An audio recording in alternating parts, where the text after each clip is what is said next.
They say a myth is a lie, beautifully told. But I ask you, what if a lie is just a truth, beautifully hidden? For millennia, countless stories of lost cities and fallen empires have echoed through our history. The mythical realm of Shambhala, the fabled city of El Dorado, each one a testament to our enduring fascination with what we once were and what we might have lost. But one tale above all others has captured our imagination, whispered across oceans and ages. A story so grand, so compelling, it has driven seekers and scholars to the ends of the earth. A story told by a philosopher of a perfect kingdom swallowed by the sea. They called it Atlantis. To understand Atlantis, we must first go to its only source. The scrolls of the Greek philosopher Plato. He did not claim to have discovered a lost city. He claimed the story was passed down through generations, from a wise Egyptian priest to his great ancestor, Solon.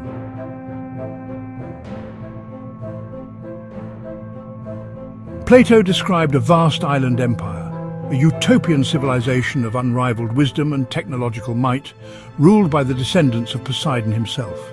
He gave us a detailed description: concentric rings of land and water, grand palaces of red, black and white stone, and bustling canals that brought goods to the very heart of the city. Grand palaces of red, black and white stone, and bustling canals that brought goods to the very heart of the city. But Plato's story was not a fairy tale. It was a warning.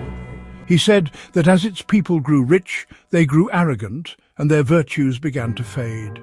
The kingdom became a greedy empire, seeking to conquer the rest of the world. And so the gods of Olympus, in their divine judgment, sent a terrible punishment.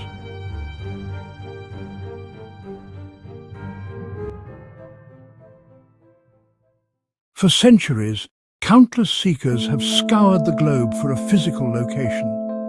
In the cold depths of the Atlantic, at the bottom of the Caribbean, even beneath the ice of Antarctica. But for us, the archivists, the search is simpler.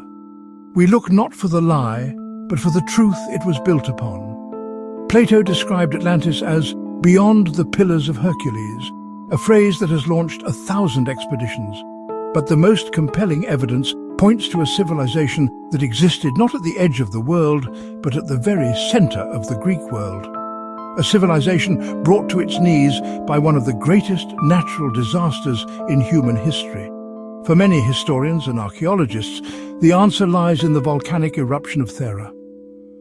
Around 1600 BC, a colossal volcano, with a force more than 100 times that of Mount Vesuvius, erupted in a violent cataclysm. The sound of the blast would have been heard thousands of miles away. The explosion created a massive caldera, leaving a crescent-shaped island. It also created a tsunami that is estimated to have been over 300 feet high, crashing into the coasts of Crete just miles away. The ash cloud would have travelled across the globe, destroying crops and darkening the sky for months. It was a true apocalypse. The civilization at the heart of this storm was the Minoan Empire, a naval power based on the island of Crete, a few miles south of Thera. While Plato described a city of concentric rings, the island of Thera itself was a ring of land surrounding a great lagoon, a detail easily exaggerated into a grand city plan. Plato described Atlantis as technologically advanced. The Minoans, too, were the most powerful and sophisticated civilization in the Aegean at the time. They had advanced metallurgy, running water, and a highly organized society. They were a people of peace and great art, a true utopia in comparison to the war-torn city-states that followed. And then there's the end. The eruption of Thera crippled the Minoan civilization, destroying its navy and its trade. It didn't disappear in an instant, but it began a slow decline that left it vulnerable to invasion from the mainland. The story of a great island civilization, humbled by the sea, was born. So how did a historical event become a myth told by Plato? The story was passed down through generations, over 1,200 years. Imagine a simple tale told over a campfire, passed from parent to child, and then to a child's child. The details would be lost, the scale would be exaggerated, and the natural disaster would be attributed to divine judgment. The memory of a real-world tragedy was transformed into the ultimate moral fable. A myth is just a memory that has been broken and retold. Was Atlantis real? As a perfect kingdom with Plato's concentric circles? No. But was the story born of nothing? Absolutely not. The myth of Atlantis is not a lie. It's a testament to a real tragedy, a historical record preserved in a way we never thought to look. It is a lesson that even the greatest civilizations are at the mercy of forces far greater than themselves. This is the work of the archivist, to find the truth in the shadows of the myths. And there are so many more shadows to explore.